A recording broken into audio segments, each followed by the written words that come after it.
২১শে August grenade হামলা মামলায় খালাস পাওয়ার পরও দেশে ফিরতে পারছেন না তারেক রহমান। এখনো বাধা কোথায়? সেই প্রশ্নের ধাঁধায় ঘুরপাক খাচ্ছেন বিএনপির কর্মীরা। যদিও দলটির নেতাকর্মীরা সামাজিক যোগাযোগ মাধ্যমে লিডার আসছে এ ধরনের প্রচার চালাচ্ছেন, দলটির শীর্ষ নেতারাও বলছেন তারেক রহমান শিগগিরই দেশে ফিরবেন। তবে তিনি ঠিক কবে ফিরবেন সে ব্যাপারে দলের পক্ষ থেকে এখনও নিশ্চিত কোনো তথ্য জানানো হয়নি। বিএনপির দায়িত্বশীল নেতারা বলছেন সব মামলা নিষ্পত্তির পরেই তারেক রহমান দেশে ফিরবেন। দল তাকে পুরোপুরি মামলামুক্ত করেই দেশে নিয়ে আসতে চায়। তারেক রহমানের বিরুদ্ধে যে ৫টি মামলায় সাজা হয় তার মধ্যে একটিতে তিনি খালাস পেয়েছেন, বাকি ৪টি মামলা বিচারাধীন। দ্রুততম সময়ে এসব মামলায় খালাস পেলে আগামী জানুয়ারি-ফেব্রুয়ারি নাগাদ তিনি দেশে ফিরতে পারেন বলে বিএনপিতে আলোচনা রয়েছে।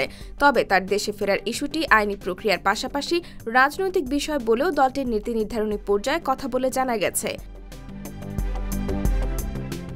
বিএনপির ভারপ্রাপ্ত চেয়ারম্যান তারেক রহমান খুব তাড়াতাড়ি দেশে ফিরবেন বলে আশাবাদ ব্যক্ত করেছেন দলটির স্থায়ী কমিটির সদস্য মির্জা আব্বাস। তিনি বলেন, তারেক রহমান আমাদের মধ্যে সহি সালামতে ফিরে আসবেন খুব তাড়াতাড়ি। এজন্য আল্লাহ তাআলা তাকে সুস্থ করেছেন, সুস্থ রেখেছেন ও খালাস দিয়েছেন। তারেক রহমানের দেশে ফেরা নিয়ে গণমাধ্যমে কথা বলেন বিএনপি মহাসচিব মির্জা ফখরুল ইসলাম আলমগীর।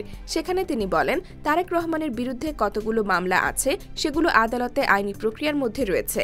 ওই মামলাগুলো নিষ্পত্তি হলেই তিনি দেশে আসবেন। তারেক রহমানের বিরুদ্ধে রাষ্ট্রদ্রোহ, মানহানি, নাশকতা, গ্রেনেড হামলা ও দুর্নীতির অভিযোগে ঢাকা সহ দেশব্যাপী ৮০ থেকে ৮২টির মতো মামলা দায়ের করা হয়। 111-এর সেনা সমর্থিত তত্ত্বাবধায়ক সরকার এবং পরবর্তী সময়ে আওয়ামী লীগ ক্ষমতায় আসার পর এসব মামলা হয়েছে। IBTV USA, new York.